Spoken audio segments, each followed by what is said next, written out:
দুয়ারে কি তবে কড়া নাড়ছে বড় কোনো যুদ্ধ? অগ্নিগর্ভ মধ্যপ্রাচ্য থেকে কি হতে পারে সেই বৃহৎ যুদ্ধের শুরু? এই প্রশ্ন যখন বিশ্বমহলে, তখন ভয়ঙ্কর এক কাণ্ড ঘটালেন মার্কিন প্রেসিডেন্ট ডোনাল্ড ট্রাম্প। তার সেই কাণ্ডে এখন শঙ্কিত হয়ে পড়েছে বিশ্ব ব্রহ্মাণ্ড।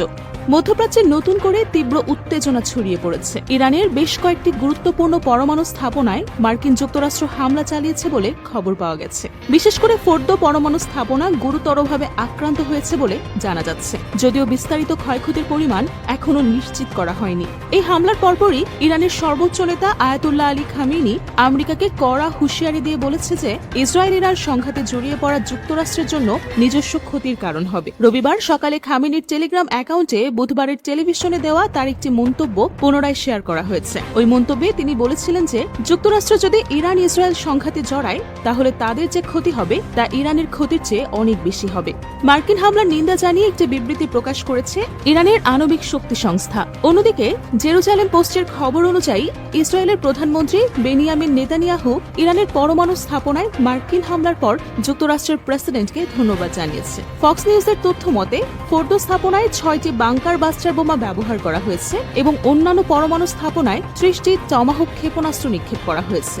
তবে এই হামলার পর ইসরায়েল জুড়ে সতর্কতা জারি করা হয়েছে। ইসরায়েলি প্রতিরক্ষা বাহিনীর হোম ফ্রন্ট কমান্ড দেশ জুড়ে ঝুঁকির মাত্রা বাড়িয়ে দিয়েছে, শুধু অত্যাবশ্যকীয় কার্যক্রম পরিচালনার নির্দেশ দিয়েছে।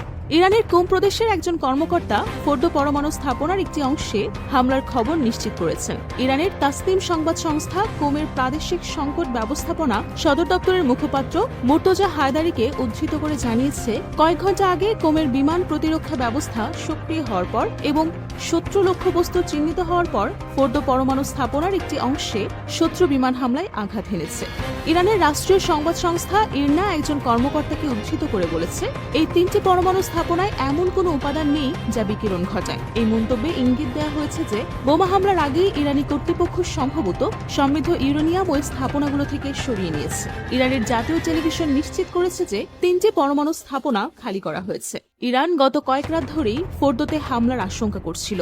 হামলার আগেই স্থাপনাটি খালি করা হয়েছিল এবং এতে অপরিবর্তনীয় কোনো ক্ষতি হয়নি। জেরুজালেম পোস্ট ইরানের এক উপদেষ্টাকে উদ্ধৃত করে বলেছে, দুটো বিষয় নিশ্চিত। প্রথমত, জ্ঞানকে বোমা মেরে ধ্বংস করা যায় না।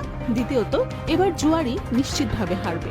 শনিবার ইস্তাম্বুলে ইরানের পররাষ্ট্রমন্ত্রী আব্বাস আরাকচি যুক্তরাষ্ট্রকে ইসরায়েলি আগ্রাসী যুদ্ধে জড়িয়ে পড়ার বিপজ্জনক পরিণতি সম্পর্কে সতর্ক করেছিলেন। আরাকচি সাংবাদিকদের বলেন, যুক্তরাষ্ট্র যদি ইসরায়েলের সঙ্গে সক্রিয়ভাবে যুদ্ধে জড়িয়ে পড়ে, তাহলে এটি সবার জন্য খুবই বিপজ্জনক হবে। এর আগে তিনি জেনেভা ইউরোপীয়দের সাথে কূটনৈতিক আলোচনায় অংশ নিয়েছিলেন।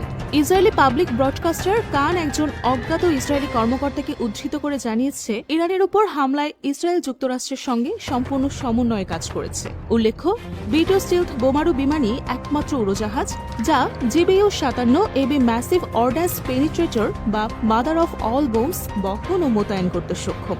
এই হামলা মধ্যপ্রাচ্যের পরিস্থিতিকে আরো জটিল করে তুলেছে এবং আঞ্চলিক স্থিতিশীলতার জন্য গুরুতর হুমকি তৈরি করছে। পরিস্থিতি কোন দিকে মোড় নেয় তা দেখতে আন্তর্জাতিক মহলের নজর এখন তেহরান ও ওয়াশিংটনের দিকে।